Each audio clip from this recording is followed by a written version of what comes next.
Hi, I'm Father Jose Poch, and for those of you who may not know me, I am the senior pastor at St. David's Anglican Church in North Hollywood, California. And today I have a very special invitation for you. There is a painting that I remember seeing of a very cold and snowy day. By the caption and by what it says at the bottom of the painting, we know that it is in the mountains of Kentucky. And this farmer walks into the store and stomps down his foot or his feet on the ground to remove the snow probably from his boots. And he says to the clerk that is behind the desk there, "What's up?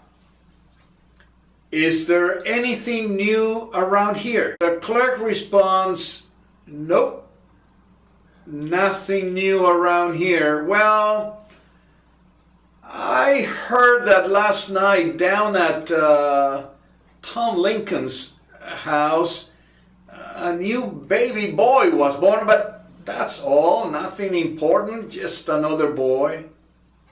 Nothing important? Can you imagine?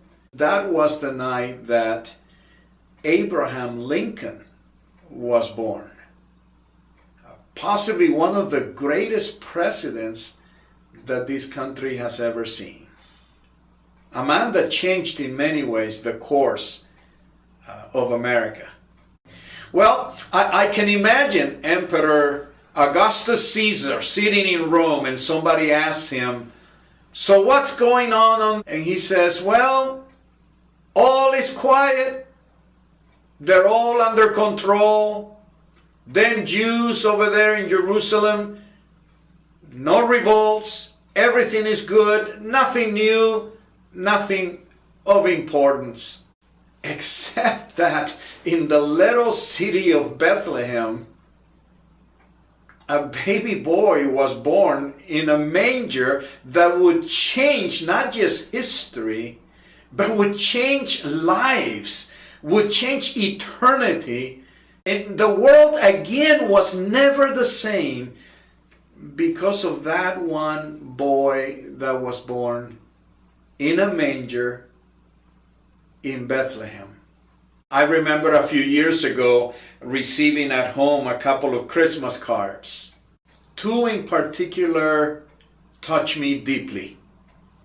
One said in the front of it something like, "He came to pay a debt he didn't own because we had a debt we couldn't pay."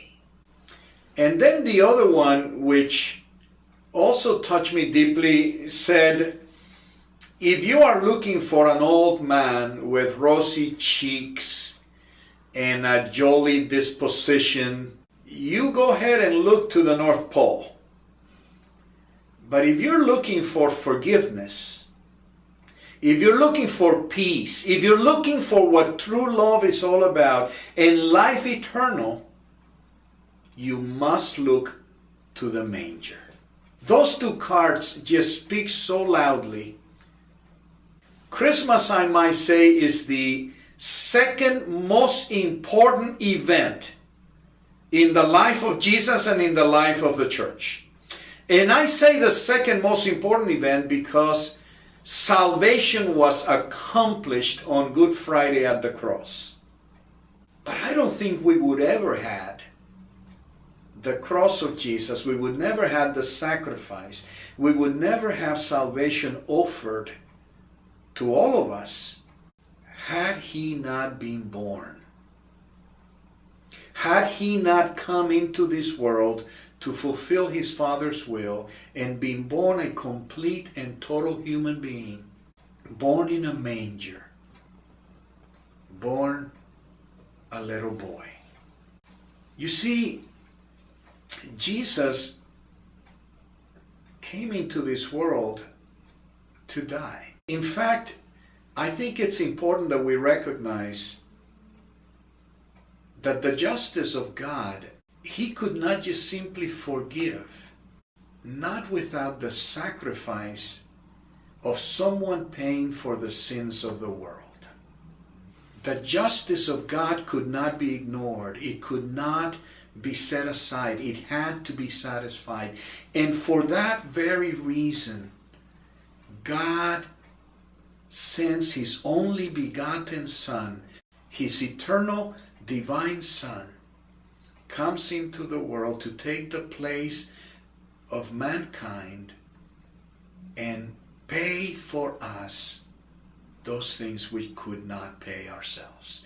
And thus at the cross, the mercy of God and the justice of God come together, but it is only accomplished because of the birth of Jesus on Christmas.